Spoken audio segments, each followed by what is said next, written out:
Bonjour, je suis Pierre-Henri de Menton, je suis le directeur de la rédaction de Challenge.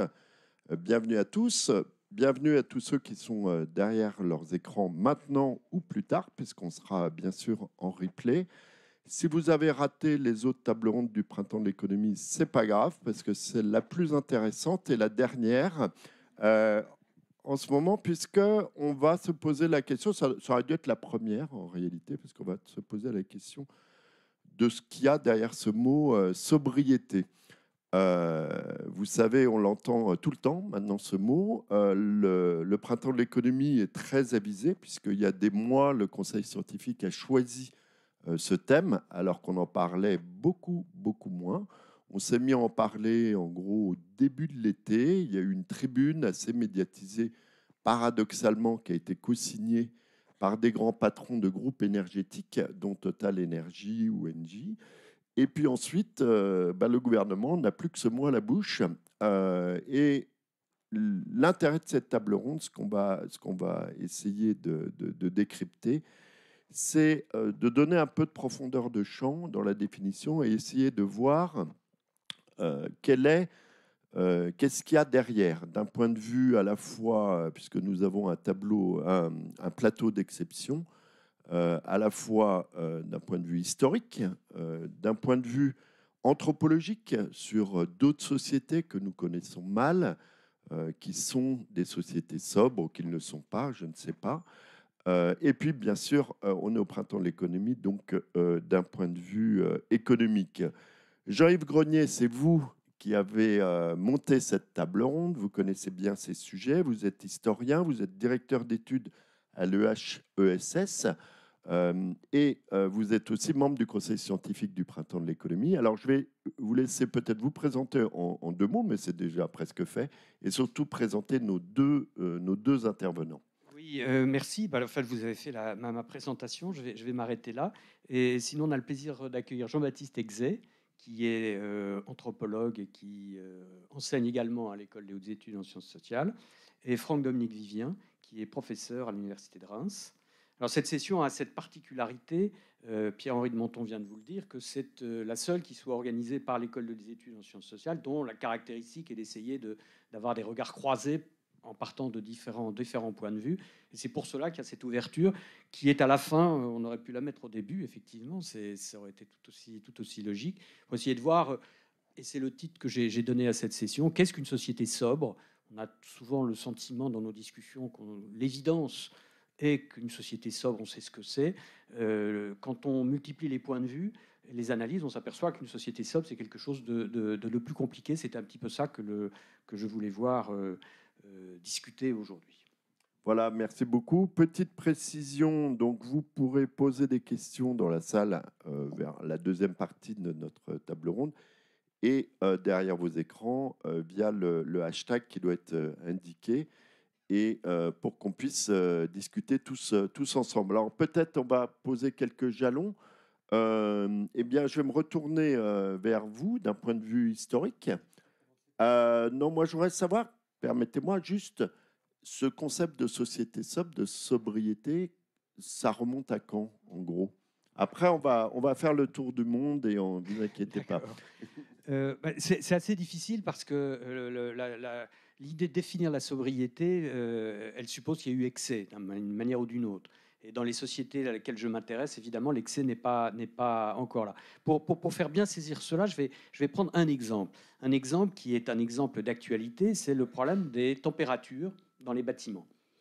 Euh, et on Alors, sait- 19 degrés, on ne se rappelle plus très bien les consignes gouvernementales, c'est 19 degrés dans le salon et 17 dans la chambre ou Voilà, c'est à l'inverse, peu hein. près ça, oui. Alors, je me suis demandé quelles étaient les températures dans des sociétés plus anciennes, c'est-à-dire comment est-ce qu'on percevait cette notion-là de température. Alors, c'est pas une chose facile à faire parce que on n'a pas beaucoup de moyens comme historien pour acquérir ce genre d'informations. Alors, il y a deux possibilités. Il y en a une, c'est de se retourner vers une enquête qui a été faite par le Musée des Arts et Traditions Populaires à l'époque de Vichy, entre 40 et 44. C'était tout à fait dans l'esprit de Vichy, qui a envoyé un certain nombre de jeunes architectes à la découverte du patrimoine rural français pour essayer de faire une espèce de catalogage et de description de toutes ces maisons. Et certains de ces jeunes architectes se sont demandé quelle était la température qu'il y avait dans ces maisons. Et quand on fait le tri et qu'on ne retient que les maisons qui étaient du XVIIIe siècle, qui en règle générale, dans les années 40, n'avaient pas été transformées, on a pu faire des mesures et on arrivait en période hivernale à une température qui était de l'ordre de 12, 13, 14 degrés dans la pièce la plus chaude, et ça pouvait tomber à 10 ou en dessous de 10 dans les chambres. Donc ça donne une petite idée. On peut avoir une autre idée plus précise à partir du XVIIIe siècle, précisément parce que c'est au XVIIIe siècle qu'on invente le thermomètre, plus exactement que le thermomètre devient suffisamment fiable et suffisamment répandu pour que des gens mesurent les températures. C'est comme ça qu'on a les premières mesures directes de température. On peut avoir des idées qui remontent à beaucoup plus lointain pour les températures par d'autres biais, hein, la mesure des glaciers, ce genre de choses-là. Mais les mesures directes, c'est au XVIIIe siècle, c'est surtout après 1750 que l'on en a. Alors là, c'est assez intéressant parce que un certain nombre de contemporains ont mesuré les températures dans les maisons et ont fait un certain nombre de commentaires. Et ce qu'on constate, c'est que les températures dans les appartements bourgeois des grandes villes françaises, pareil dans les autres pays européens, en gros, la température était de l'ordre de 14 à 15 degrés, avec des différences extrêmement importantes selon les pièces, ce qui d'ailleurs est intéressant en termes d'égalité de chauffage, c'est-à-dire que ce soit dans les maisons les mieux chauffées, voire les maisons aristocratiques, aussi bien que dans les maisons les moins chauffées, on avait ce dégradé de température parce qu'on ne pouvait pas chauffer toutes les pièces. Il n'y avait pas des cheminées dans toutes les pièces. Et cette température était considérée, exactement comme notre 19 degrés, comme la bonne température. Il n'y avait pas du tout l'idée que si on pouvait chauffer plus, ce serait mieux. Pas l'idée que 19 degrés, ce serait une sorte de sobriété dans l'absolu, indépendamment des conditions historiques et autres. On considérait que 14-15 degrés, c'était une bonne température. Alors, juste pour vous donner un ou deux témoignages concrets, par exemple, un auteur qui a envoyé un texte pour la Société d'émulation de Lyon, qui avait mis au concours. Vous savez qu'au 18e, les académies de province font beaucoup de concours. Et la question, c'était est-ce qu'on est assez chauffé dans les pièces?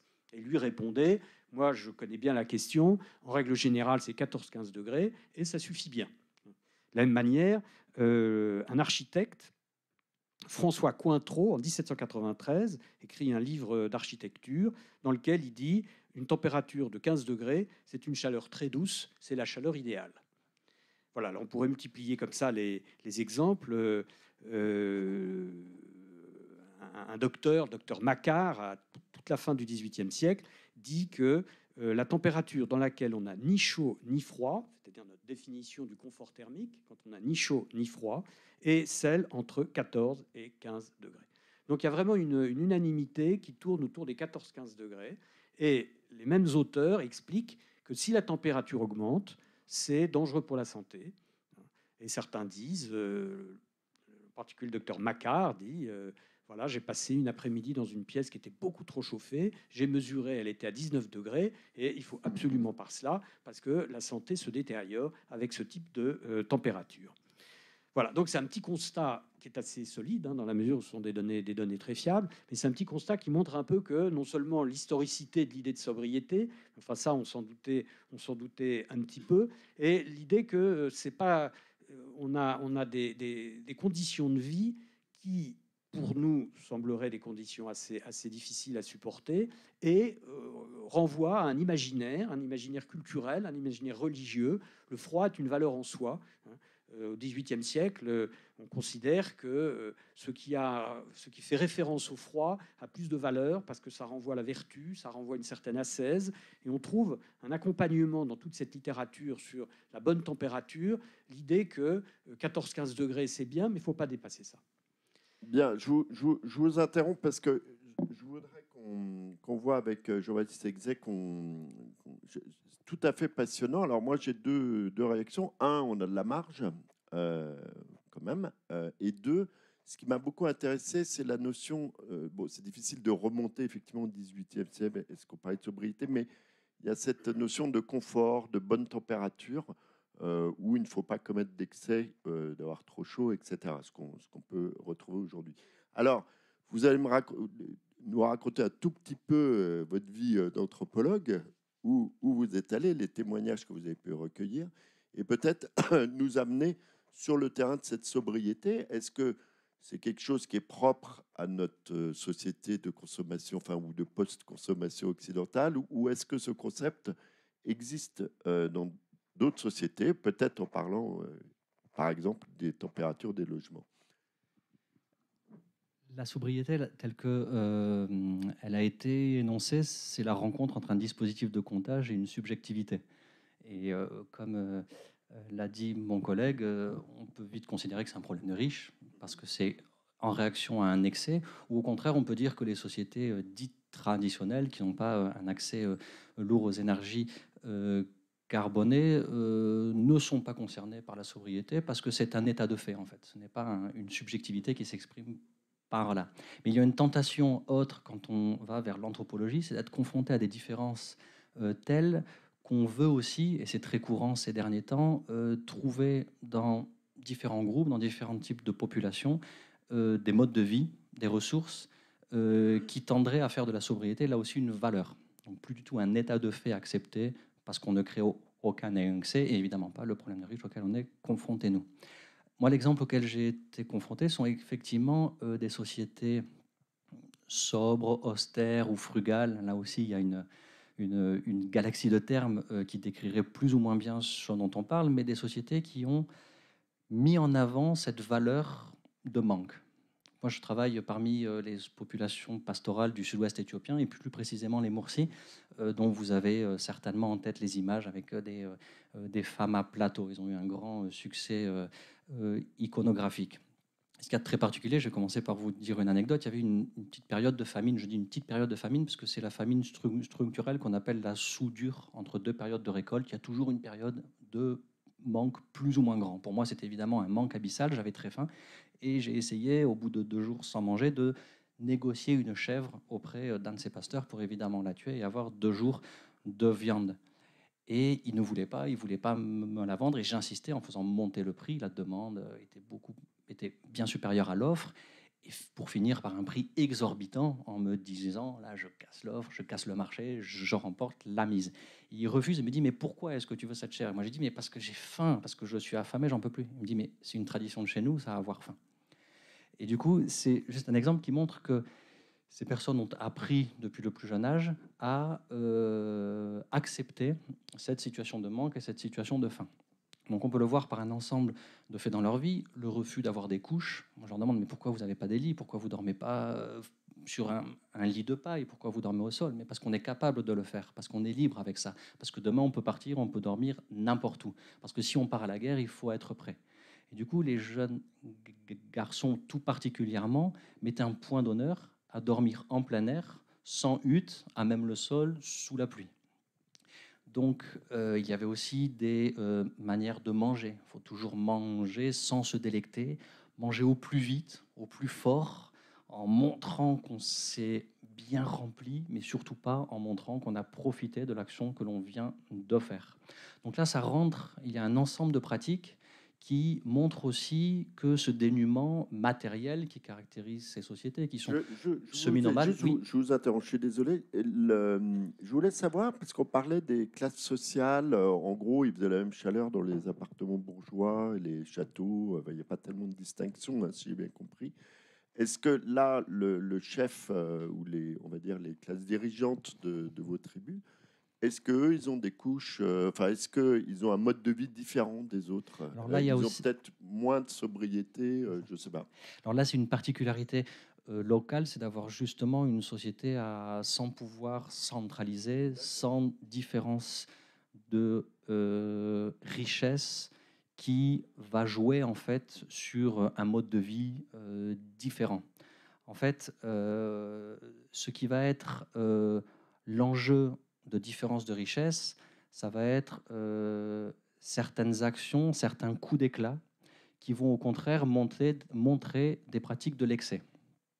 Mais dans ces pratiques de l'excès, ça ne va pas être des recherches pour montrer qu'on est capable de capitaliser, ça va être montrer qu'on est capable de produire beaucoup. Par exemple, les voisins nord des Mursis, alors même que la vie se vit avec cet ethos-là d'acceptation du manque et de mise en valeur de cette frugalité de la vie, une fois par an, il y a une sorte de cérémonie dont l'objet va être une danse qui regroupe quelques jeunes hommes qui ont passé les 2 ou 3 derniers mois à boire des quantités incroyables de lait pour devenir extrêmement gros. Et l'obésité n'est pas loin, j'imagine. En tout cas, visuellement, en fait, on a ça.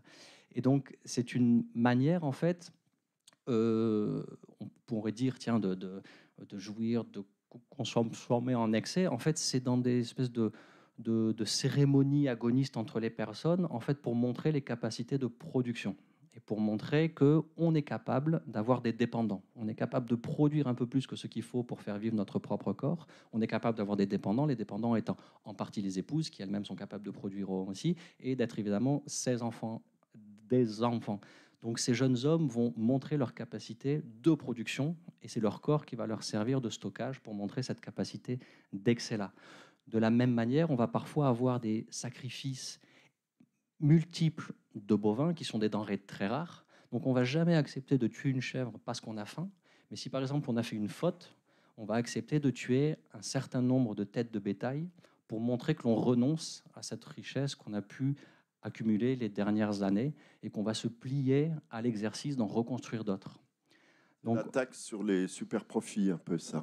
C'est en quelque sorte la taxe sur les super profits qui du coup sont de manière assez directe, pour tout dire, requalifiés en hyper-égoïsme, puisque l'enjeu est toujours d'arriver à capter suffisamment de richesse pour la redistribuer. Alors pas forcément pour la redistribuer généreusement, mais pour la redistribuer pour créer un réseau de personnes qui sont en dette suite à des dons, suite à des parrainages de bétail, afin qu'il n'y ait pas un effet de capitalisation tellement trop fort sur soi ou sur le bétail qu'on possède en propre, mais sur les potentiels alliés, les potentiels partenaires disséminés sur un territoire qu'on peut mobiliser en cas de besoin.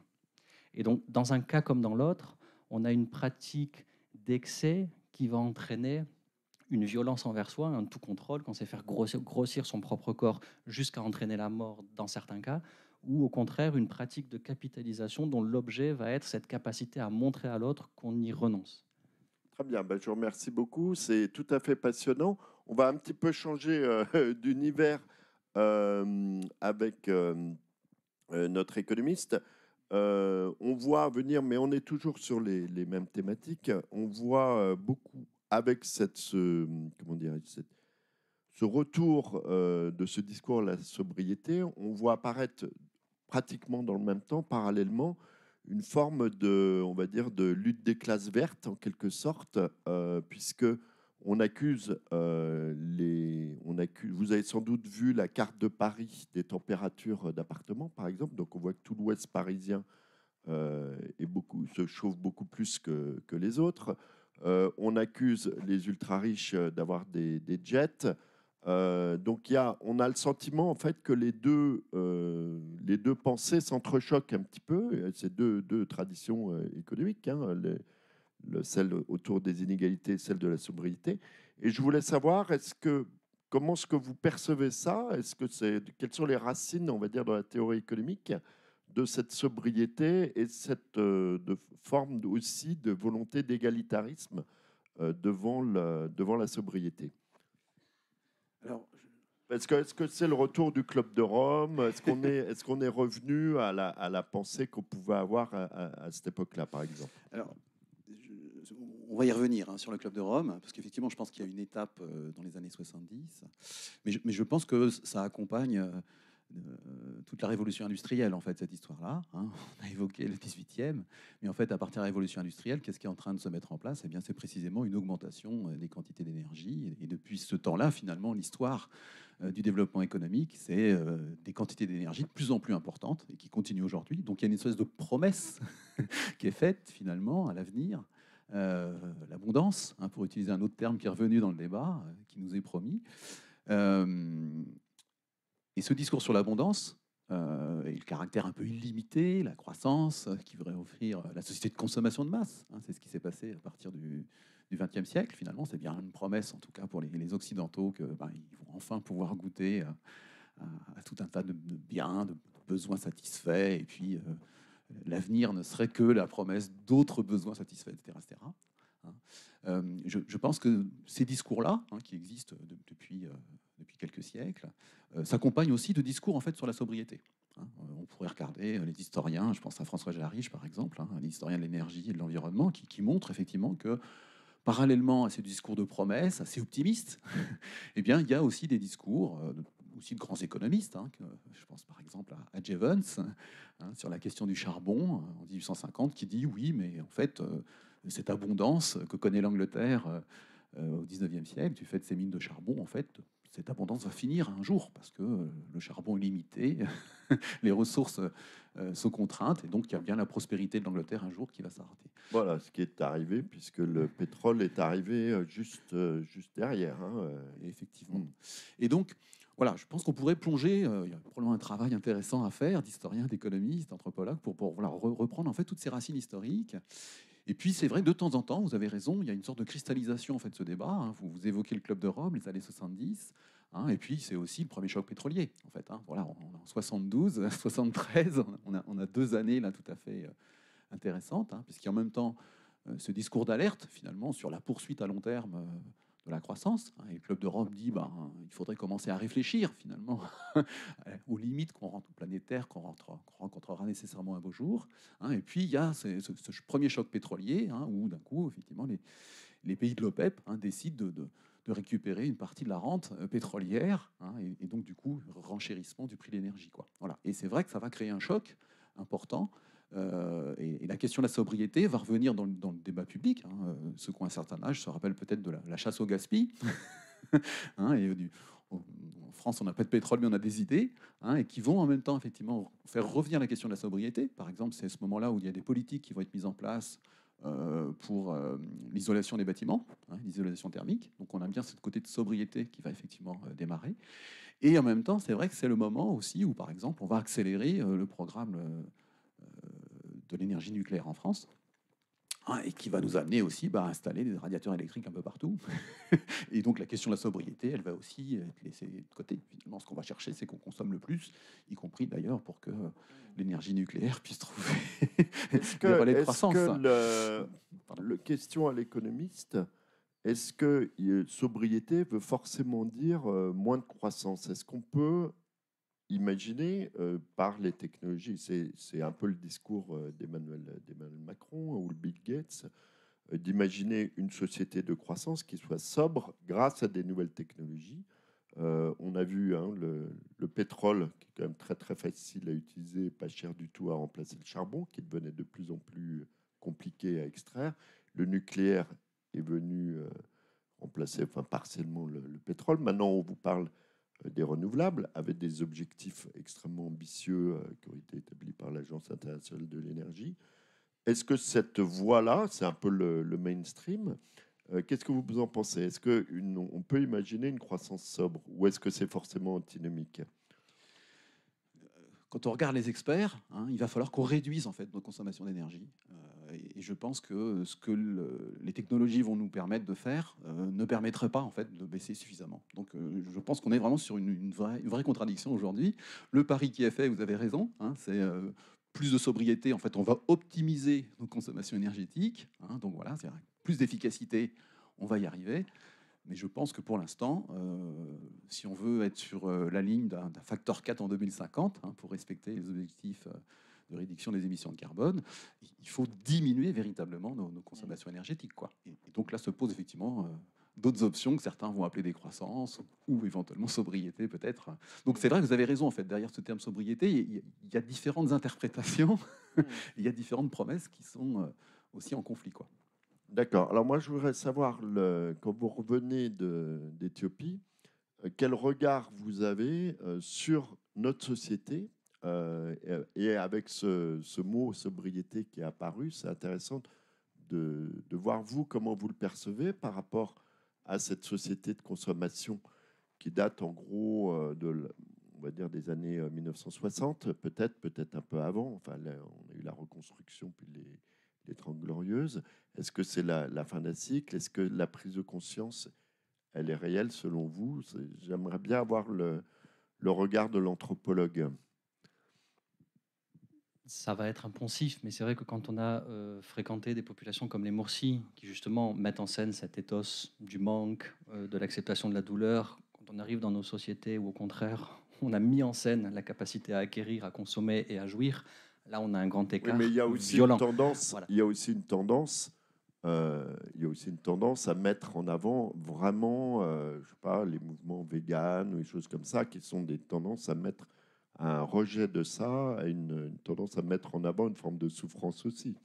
Oui, alors après, on s'intéresse parfois à l'anthropologie donc pour trouver des exemples de personnes qui arrivent à atteindre cette sobriété. Comme j'ai essayé de le montrer, les Mursis nous donnent un exemple de personnes qui ont complètement accepté cette réduction de consommation, mais qui passe par une compréhension du monde très anthropocentrée.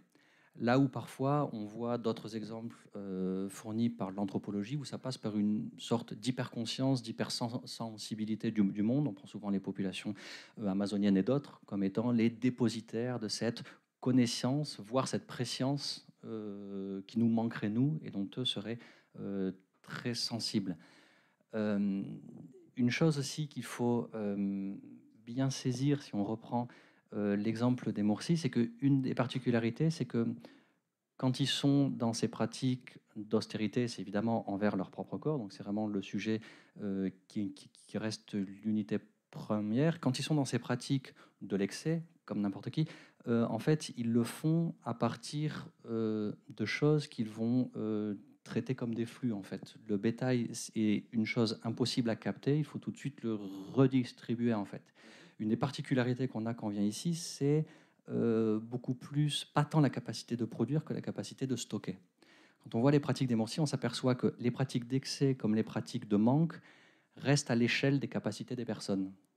Alors que dès qu'on a une capacité de stockage, on peut mettre ce surplus-là. En fait, les Mursis ne peuvent pas capitaliser un surplus parce qu'il est tout de suite réintroduit dans des pratiques sociales. Tuer une partie du bétail pour capitaliser justement dans du relationnel qui est très fluide. Là où on peut produire un stockage, on désindexe la capacité de production et la capacité de consommation parce qu'on va produire quelque chose au-delà éventuel de nos besoins immédiats. Là, je reprends un argument de Testard qui montrait que c'est qu'une des ruptures du néolithique n'est pas tant le fait d'avoir domestiqué des existants, des plantes et des animaux qui ont créé une capacité relationnelle hiérarchique avec des faibles dominés par des forts, mais que c'est au contraire au niveau de la capacité de stockage qui permet de capter des surplus et de créer un autre type d'inégalité et surtout de désindexer la capacité de travail et sa consommation immédiate. Et chez les Mursis, on voit qu'il n'y a pas cette inertie, que toute la vie se vit à partir de mobilité, de refus d'acquérir pour garder des formes de liberté, des formes de circulation, de ne pas être inféodé à des lieux. Et ce qui est plus choquant dans nos sociétés, c'est pas tant les capacités de manque que l'on a, et c'est pas tant les capacités d'excès que l'on a aussi, en fait, c'est qu'elles sont tout le temps, quand on veut, et qu'on a à disposition en tout temps, en tout lieu, des capacités de faire ces excès-là, en fait. Donc c'est beaucoup plus la capacité de stockage. C'est la capacité de stockage. Oui. C'est la capacité de stockage qui produit quand même une rupture dans des modèles de société. Qui serait le contraire donc de la sobriété. Ça permet, en fait, ce que permet le stockage, c'est de produire sans cesse. Selon l'argument de Salins, qui montrait dans un livre La société d'abondance, c'est qu'il y a des sociétés de chasseurs-cueilleurs et d'autres qui ont besoin de 3-4 heures par jour de travail pour subvenir à leurs besoins. Si on n'a pas de capacité de stockage, au bout de 3-4 heures, on subvient à nos besoins, on passe à autre chose. Si on a cette capacité de stockage, on peut travailler 10 heures, 12 heures, et on va produire d'autant plus. Donc c'est pas forcément parce qu'on produit beaucoup qu'on est en capacité de stocker, c'est parce qu'on crée aussi la possibilité de stocker que du coup la production n'a plus de limite. En tout cas, elle est désindexée de la capacité humaine de produire de l'énergie, des biens. Ok, je préfère réagir peut-être l'économiste là-dessus, mais juste un parallèle, peut-être un peu osé, mais le rêve des technophiles verts, on va dire, hein, par exemple, c'est la capacité de stockage de l'électricité. On n'y arrive pas hein, pour l'instant. Le jour où on pourra stocker l'électricité, on va se retrouver dans une société d'abondance énergétique automatiquement, enfin, en tout cas beaucoup plus qu'aujourd'hui, où l'électricité est intermittente et de toute façon en flux. Juste sur cette...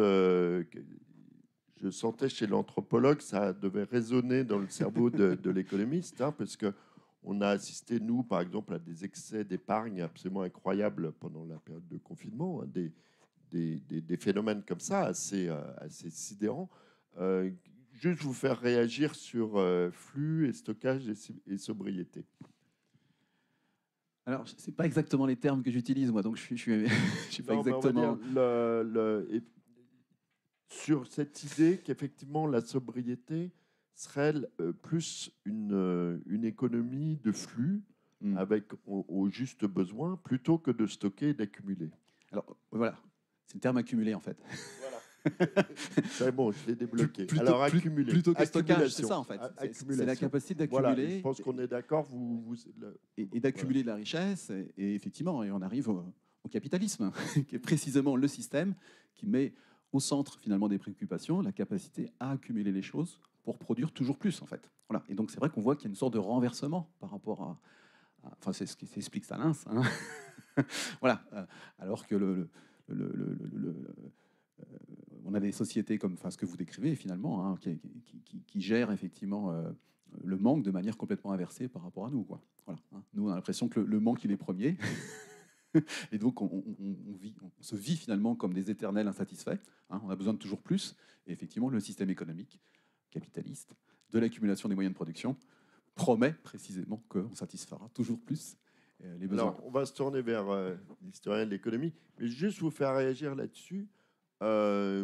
Est-ce que c'est pas quand même une constante qu'on soit chez vos amis en Éthiopie ou ailleurs, ou dans le 16e arrondissement, de toujours quand même voir l'herbe verte chez l'autre, et il y a ce besoin d'en avoir un petit peu plus quand même, et c'est une forme d'espoir que de pouvoir améliorer sa condition.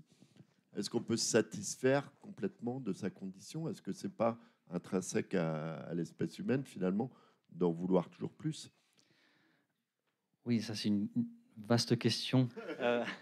Oh là, on dérive entre l'anthropologie et la philosophie, mais non, les choses que vous avez vécues, vous, non, vos témoignages. je pense qu'on voit toujours l'herbe plus verte chez l'autre qu'on connaît mal ou qu'on connaît peu, en fait. Dès lors qu'on connaît bien, on voit des choix de vie, alors des choix conscients, volontaires, ou des choix qui sont faits par apprentissage tacite de praxis et de mode de vie acquis par proprioception et ainsi de suite. Il ne s'agit pas tant de faire une hiérarchie de qui a raison et qui a tort. C'est ce que j'ai essayé de montrer dans le cas des Moursi. C'est ils arrivent de fait à des formes de sobriété dont on les envirait, mais au prix d'un ethos extrêmement dur à vivre. J'ai un profond admiration pour la vie de ces personnes, au point que j'en dédie beaucoup d'heures chaque jour. Je rentre, en fait.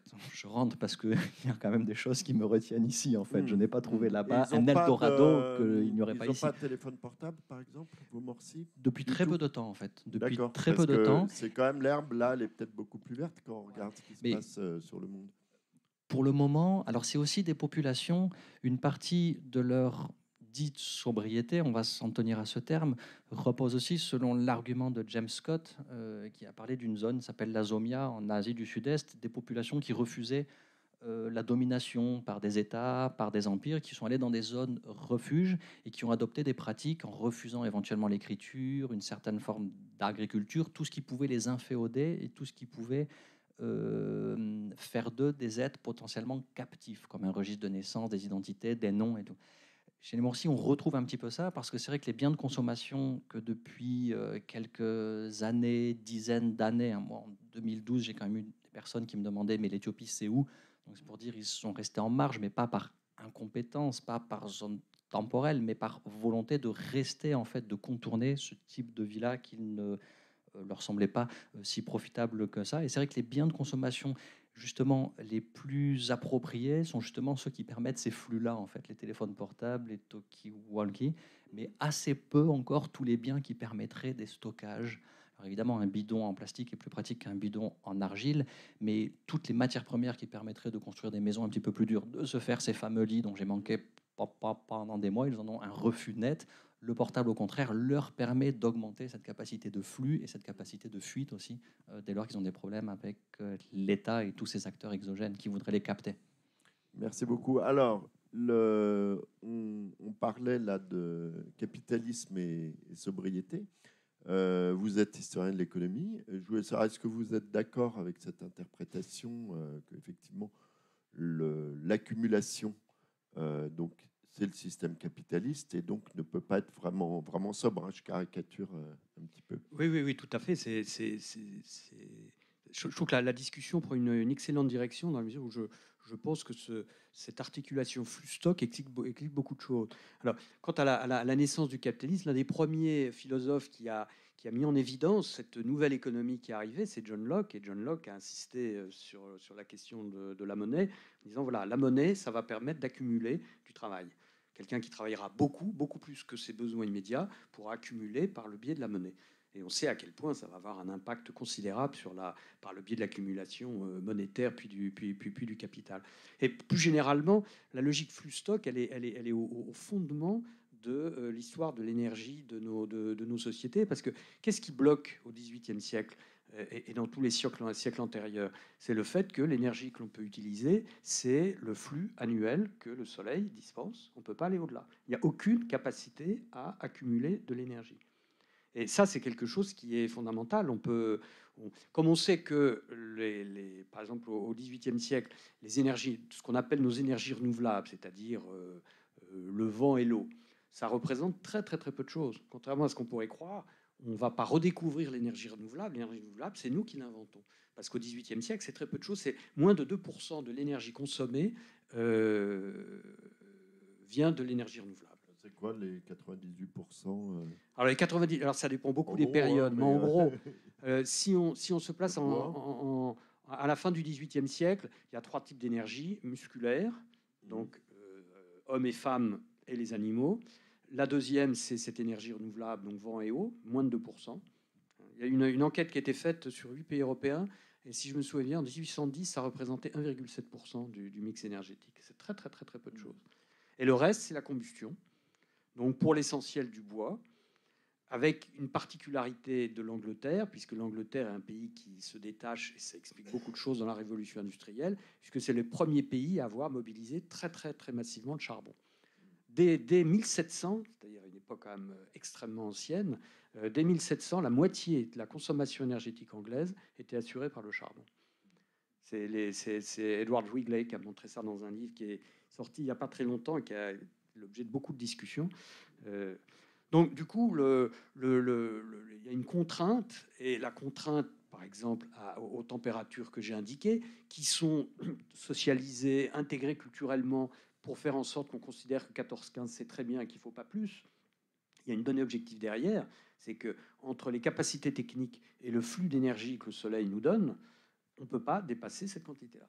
Et quand on a commencé à essayer de la dépasser au XVIIIe siècle, entre autres pour des raisons démographiques, et que l'on a beaucoup plus utilisé de bois dans la plupart des pays, qu'est-ce qui s'est passé? On a une pénurie de bois, une très forte augmentation du prix du bois, et le premier siècle de la pénurie en matière énergétique, c'est le XVIIIe siècle.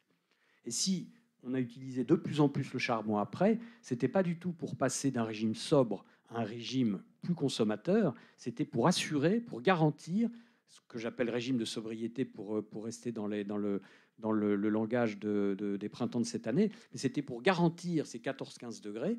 Et Londres, l'Angleterre a été le premier pays à connaître une très forte déforestation, pour les raisons que l'on imagine assez bien. C'est un pays qui n'avait pas beaucoup de forêts. Londres est la première ville au 18e à se chauffer assez massivement au charbon.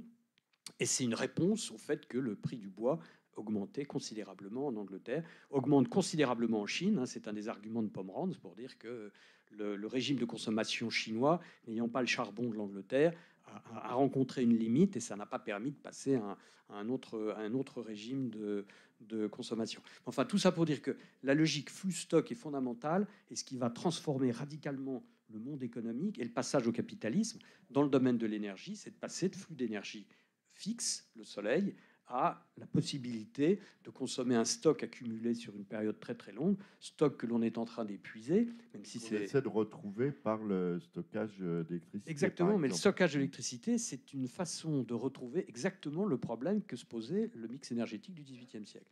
Une petite virgule, on retourne chez vous, chez vos amis. Là. Chez C'est eux. quoi le mix énergétique comment ils font leur cuisine, ils font chauffer des aliments, etc. Est-ce qu'il y a du bois Alors, il y a évidemment du bois pour il en reste faire autour, cuire.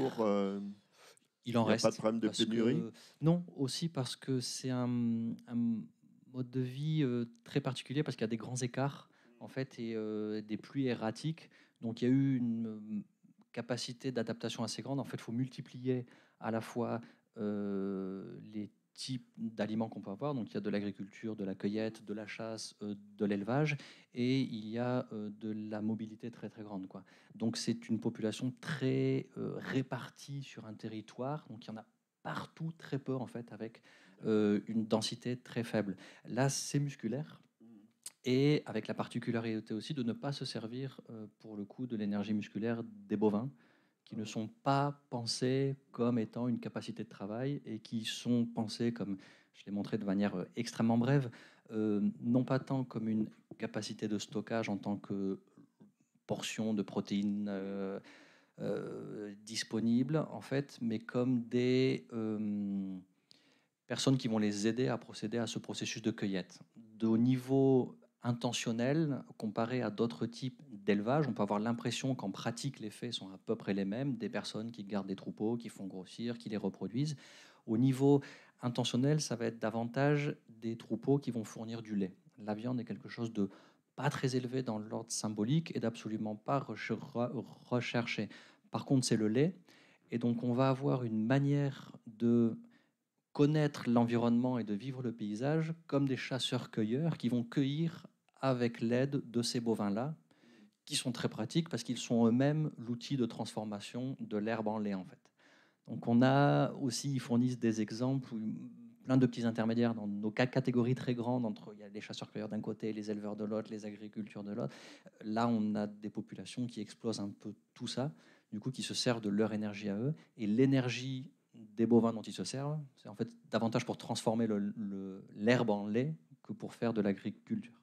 D'accord, merci beaucoup. Alors, la question simple, c'est est-ce que le capitalisme peut être sobre ou il est par essence, il ne marche que avec un objectif de croissance et d'accumulation? Ça, c'est une question à laquelle...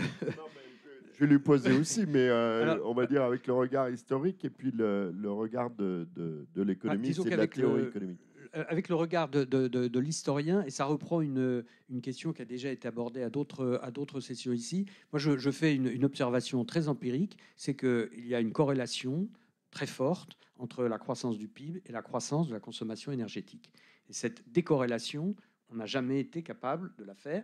Alors j'ai entendu à la session précédente le représentant de l'ADEME, qui est bien placé en tant que représentant de l'ADEME, nous dire qu'on est en train de travailler à cela. C'est un problème absolument colossal, mais historiquement, le capitalisme est d'abord un capitalisme de l'énergie. Voilà. Je ne sais pas ce que Franck-Dominique pourrait dire. Est-ce qu'on peut avoir un capitalisme sobre? Le capitalisme, il a quand même quelques avantages, dont certains pragmatismes et capacité de s'adapter à différentes situations. On l'a vu. Il y a eu des guerres mondiales, des cracks. C'est la grande question à je ne sais pas combien. Je ne vais pas mettre une somme, mais...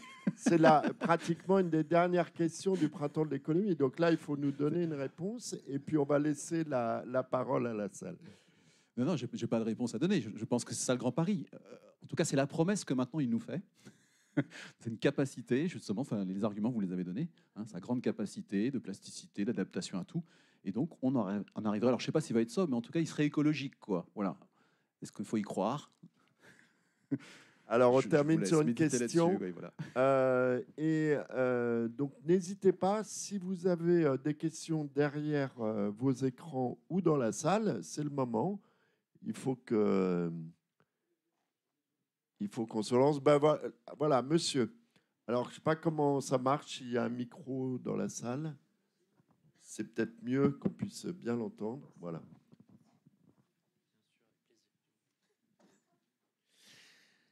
Alors, d'abord, merci beaucoup. C'était vraiment passionnant. Alors, c'est assez amusant que vous finissiez sur le capitalisme parce que je viens de publier un article sur LinkedIn qui a eu un succès incroyable. Parce que, en fait, je disais que l'usage du mot capitalisme, en fait, était assez contre-productif et qu'en fait, il faudrait distinguer dans le système dans lequel on vit les différents éléments, à savoir, par exemple, le système de marché qui permet de résoudre certains problèmes, et à côté, par exemple, le système de financement, les marchés financiers, etc., qui sont quelque chose de beaucoup plus récent. Et donc, si on arrive à distinguer tous les éléments, peut-être qu'on peut arriver à trouver un système qui, effectivement, soit beaucoup plus durable. Mais il y a quelques éléments à enlever du système actuel. Donc, je ne sais pas si c'est vraiment le capitalisme, si ça a du sens de dire que c'est le capitalisme qui pose problème, en fait. Ok. Peut-être juste- on peut déjà répondre là-dessus, non? Vous avez une autre question? En fait, pardon. il y avait une question derrière, mais en fait, je suis en train d'écrire un autre article qui, en fait, l'idée, c'est on vit probablement une micro-parenthèse de l'histoire. Et en fait, si on regarde bien comment les humains ont vécu, en gros, jusqu'au 16e, 17e, 18e siècle, et ce qui s'est passé à partir du 19e, 20e et jusqu'au 21e siècle, on se rend compte qu'on est parti dans un grand délire. Et notamment, c'est marrant, dans l'article, il y a quelque chose sur les températures. Effectivement, l'être humain a la capacité de s'adapter à des variations de température phénoménales, ne serait-ce qu'avec ses vêtements. Et on n'a absolument pas besoin, effectivement, d'avoir 19 degrés en permanence dans tous les bâtiments. Et notamment, un élément qui est intéressant, c'est que pendant très longtemps, on a chauffé les corps et non pas les pièces. C'est-à-dire qu'on se réchauffait auprès, par exemple, d'un foyer, mais il n'était pas du tout question qu'une grande pièce comme ça soit chauffée de partout exactement à la même température. Ça n'avait aucun sens.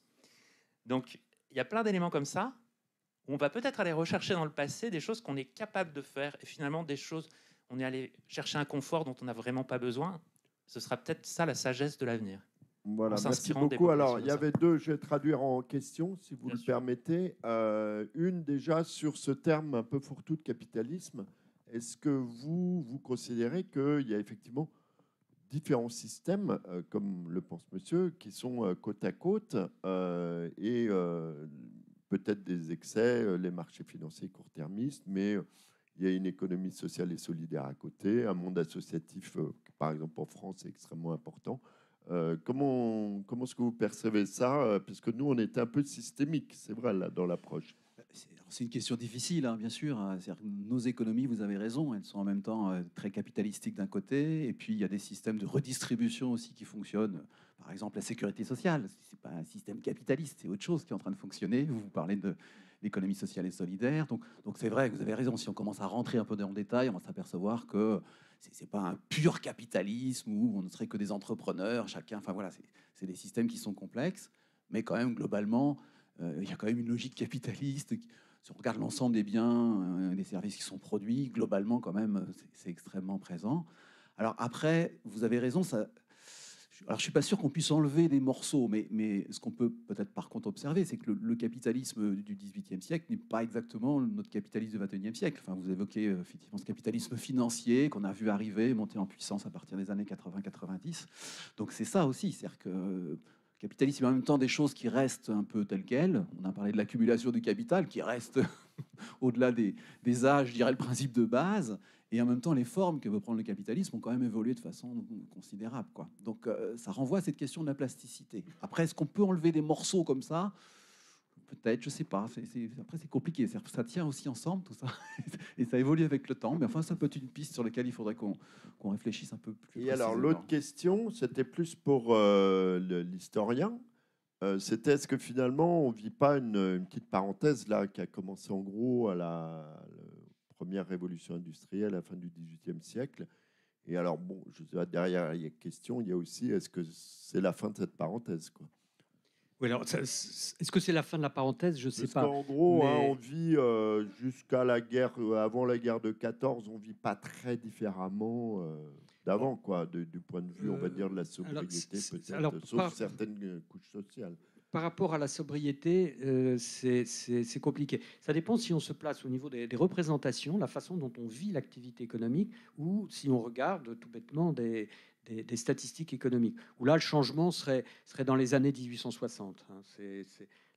la vraie révolution industrielle, c'est vraiment les années 1860. C'est aussi la grande période de Jevons, de l'utilisation massive partout du charbon. Le changement se fait là. Mais par rapport à la question de la sobriété, si on regarde les analyses qui sont disons, dominantes aujourd'hui chez les historiens, en particulier les historiens anglo-saxons, ce qui est l'élément déterminant du passage des économies, entre guillemets, pré-industrielles aux économies, entre guillemets, capitalistes, c'est à partir des années 1750, ce qu'ils appellent la révolution de la consommation, la Consumer Revolution. On observe dans les inventaires après décès, dans beaucoup de pays européens, qu'après 1750, on a une augmentation de la consommation de biens matériels. Non pas des biens matériels nouveaux, sophistiqués, des biens matériels tout à fait traditionnels, mais au lieu d'avoir le minimum, on va avoir un peu plus que le minimum, c'est-à-dire des produits traditionnels, mais en nombre plus grand. Et l'idée de ces historiens de l'économie, c'est de dire que ce qui va être l'élément qui va débloquer la situation, c'est le fait que les gens vont augmenter leur demande. Et à partir du moment où on augmente la demande, ils vont être incités à travailler plus. Effectivement, on constate qu'après, on n'a jamais travaillé autant dans les sociétés européennes qu'entre 1750 et 1850. Et leur explication, c'est de dire qu'on a voulu, pour le prendre en termes dans les termes du débat d'aujourd'hui, on a voulu changer d'un système de sobriété avec des biens durables, typiquement les biens de la dot, ce sont des draps, du textile, des choses qu'on garde pour la vie. On passe à des choses qui sont beaucoup plus concernées par la mode. C'est dans les années 1750 que se développe beaucoup de marchés de l'occasion, parce qu'on veut changer, on veut transformer les choses. Ce changement, c'est quelque chose qui est typique de la fin du 18e, et c'est ça qui va permettre la transformation de la demande, et donc ce stimulus qui va conduire au capitalisme. Donc cette notion est intéressante. Je ne sais pas si on peut accorder crédit à ces historiens, mais ils sont assez dominants aujourd'hui sur ces questions-là, mais de mettre l'accent sur une volonté qui relève plus d'une transformation de nature anthropologique. Je suis prêt à travailler plus parce que je veux consommer plus, comme quoi Nicolas Sarkozy n'aurait pas tout inventé. Donc la parenthèse est en fait encore plus petite que ce qu'on évoquait là, 1860. Oui. Ah oui, alors de ce point de vue-là, le problème c'est de savoir si on est dans un monde qui change réellement ou pas. Parce que si on imagine, par exemple, dans une période relativement brève, une transformation de notre capacité à produire de l'électricité et à la stocker, on pourra tout à fait reprendre le chemin de croissance antérieur. Il n'y aura pas de... c'est ce qui s'est passé avec le passage du bois au charbon au XVIIIe siècle. Une question, est-ce que les sociétés que vous étudiez, la société que vous étudiez, est-ce qu'elle change? Parce qu'on a l'impression que c'est immuable, comme vous le décrivez. Est-ce que ça a toujours été comme ça depuis des millénaires? Ou est-ce qu'il y a aussi des phases de changement, d'accélération, des parenthèses, comme dit monsieur? En fait, le changement, pour le détecter, pour éventuellement le quantifier, il faut avoir deux états.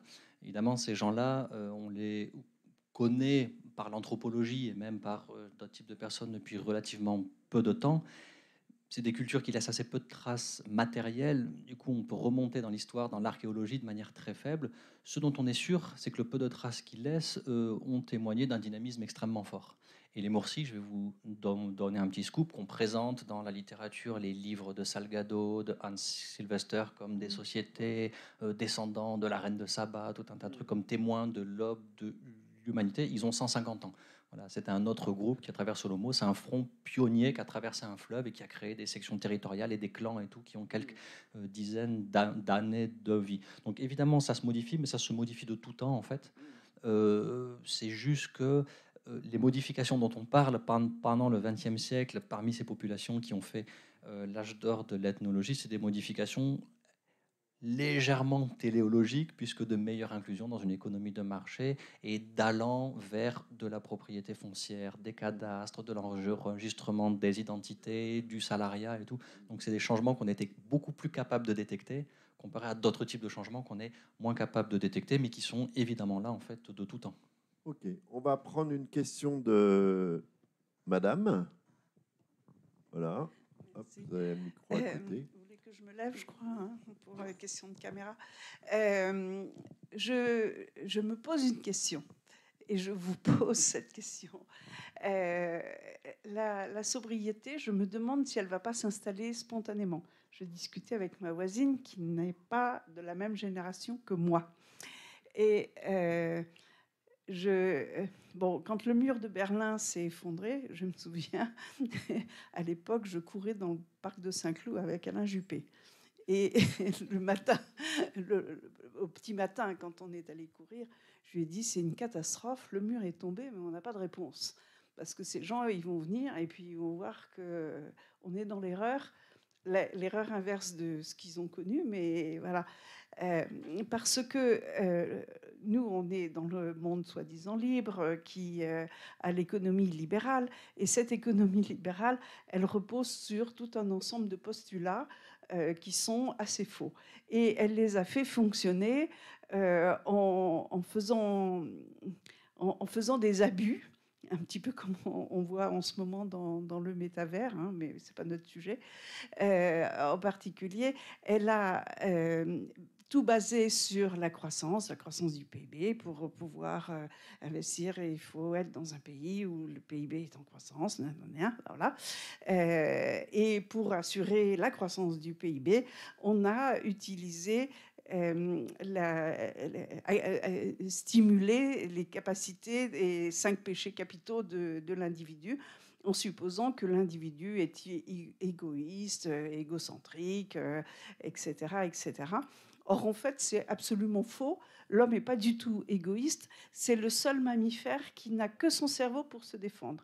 Et donc, il est obligé de faire tribu. Et vous voyez bien de quoi je veux parler, il est obligé de faire tribu pour assurer sa survie. Il est obligé d'être créatif et réactif, hein, et ce n'est pas un individu qu'on fait fonctionner dans le système métro, boulot, dodo. Et donc, les générations qui arrivent, elles n'en veulent pas de ce système. Oui, non, mais ça y est, c'est fini. Question, oui. Ma question, j'ai posée au départ, hein, c'est cette sobriété, est-ce qu'il faut la forcer? Moi, j'ai l'impression que les générations qui arrivent, elles disent, mais c'est quoi ces conneries, hein? Nous, on va faire le modèle qui nous va, et ils vont revenir aux fondamentaux. Qu'est-ce que c'est que l'homme parmi les mammifères? Très bien. Si vous permettez, on va laisser nos intervenants réagir. Alors, est-ce que la sobriété est forcément subie? Est-ce qu'elle peut être voulue? Est-ce que tout d'un coup, on peut se dire on va devenir sobre? Ou c'est parce que c'est un état de fait, effectivement, comme à Berlin-Est, on était sobre? En tout cas, il y a bien ces deux dimensions-là, quoi. C'est-à-dire que la précarité énergétique, ça existe. Elle est probablement en train de se renforcer aujourd'hui, compte tenu de ce qu'on sait des évolutions des points de vue énergétiques. Voilà. Donc cette dimension-là, je pense qu'on ne va pas y répondre. Si on voit les chiffres qui sont annoncés aujourd'hui, par exemple, sur l'Angleterre, c'est assez impressionnant quand même, hein. Donc voilà. Est-ce que c'est ça? Effectivement, ça va s'imposer parce que la précarité énergétique est déjà présente et elle va revenir encore plus. Et puis, il y a effectivement ceux qui choisissent, éventuellement. Voilà. Après, le problème, c'est les marges de manœuvre dont on peut disposer parce que voilà, ce qui me questionne, moi, dans ce qu'on évoque, c'est comme si ça relevait du choix individuel, finalement, et éventuellement d'une sorte de morale. Enfin, ça fait écho à ce que vous disiez, quoi. Hein, voilà. Comme si c'était finalement la bonne vie que moi, je dois inventer, et que si tout le monde invente... En fait, nos choix, ils sont très contraints par des décisions collectives. Donc la sobriété, c'est forcément lié à une forme de contrainte, en fait. C'est parce qu'on n'a plus d'énergie ou qu'elle est trop chère qu'on va devenir sobre. Non, c'est-à-dire que sinon on ne peut pas changer complètement nos choix, je pense. Il y a beaucoup de choses qui ne relèvent pas de notre simple arbitre. Voilà, parce que les infrastructures sont celles-ci, les types d'emplois qui existent sont ceux-là, les modes de transport sont ceux-là, enfin, etc. quoi. Et donc, on est obligé de composer avec tout ça, quoi. Donc, ce n'est pas simplement une question de morale, même si éventuellement cette dimension-là elle est présente, hein. Mais je dirais, elle ne se suffit pas pour résoudre la question de la sobriété. Voilà, ce n'est pas seulement une question de morale. Est-ce que ça peut l'être ou c'est forcément une contrainte, la sobriété? Je vais vous laisser réagir tous les deux là-dessus. Ça sera notre conclusion. Ça me laissera le temps de réfléchir. Rapidement. D'un coup, moi, j'ai pas le temps de Parce réfléchir. Mais vous avez un pied dans chaque monde quand même, si je puis dire. C'est quand même intéressant d'avoir un des effets de contraste assez saisissant quand on vit dans un monde comme le nôtre et qu'on fréquente de près un autre type de fonctionnement, c'est la place des techniques. On est dans des mondes où on a une hyper usage des techniques, alors des techniques, des machines, des machineries, des trucs, mais avec le paradoxe très étrange qu'on les voit d'autant moins qu'on s'en sert plus, en fait.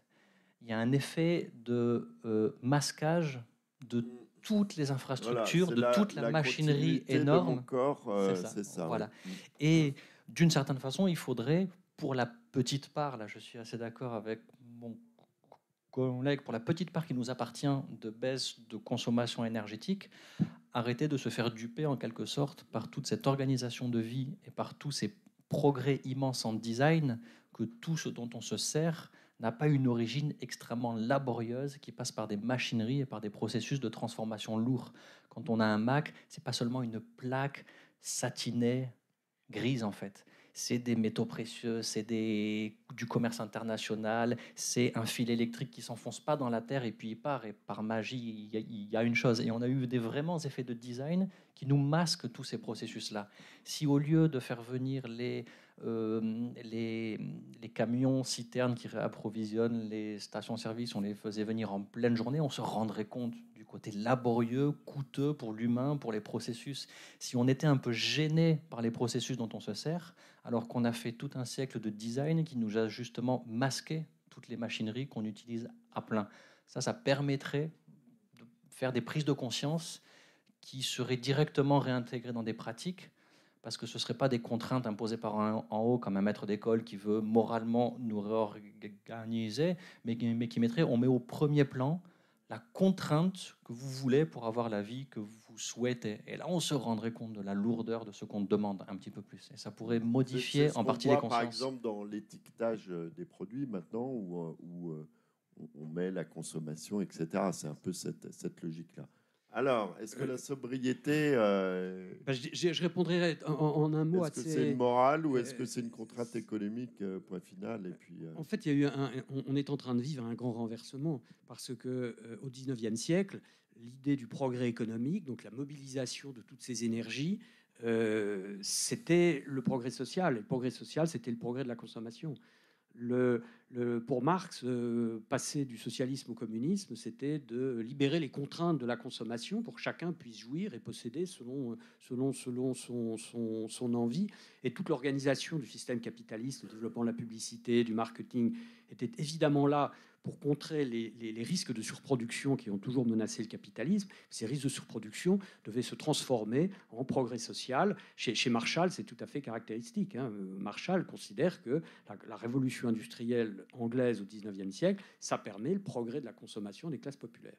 Et l'interrogation sur les consommations, qui n'est pas nouvelle, dans les années 70, les sociologues, Baudrillard, des gens comme ça, tous les économistes autour de la... Voilà, c'est ça. Simplement là, maintenant, ça cristallise et on passe d'une velléité à quelque chose qui certainement est beaucoup plus durable. Eh bien, je vous remercie. Ça sera le mot de la fin. Je vous remercie tous les trois et je vais accueillir Pierre Pascal et Mathias Emmerich. Voilà. Merci beaucoup.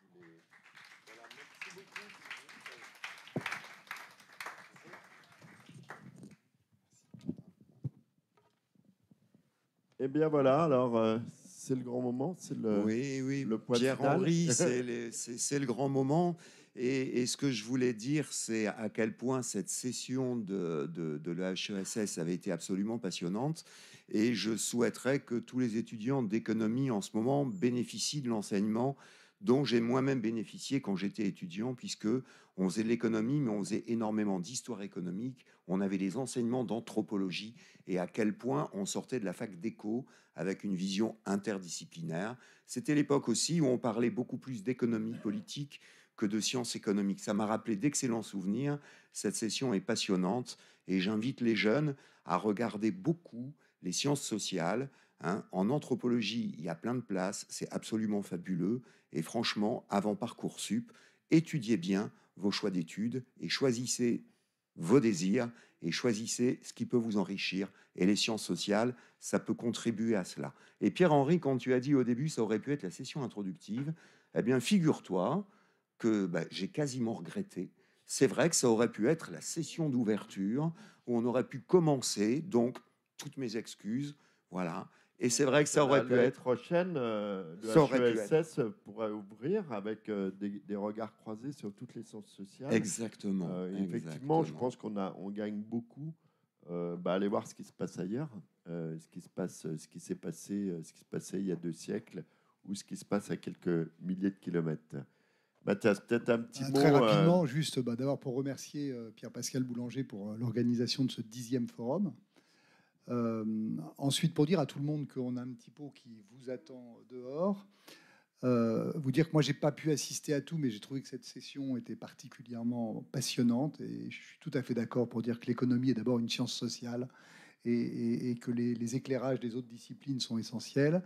Je pense qu'il y a un éclairage qui est aussi passionnant sur cette question de la sobriété, qui est celui de la démographie.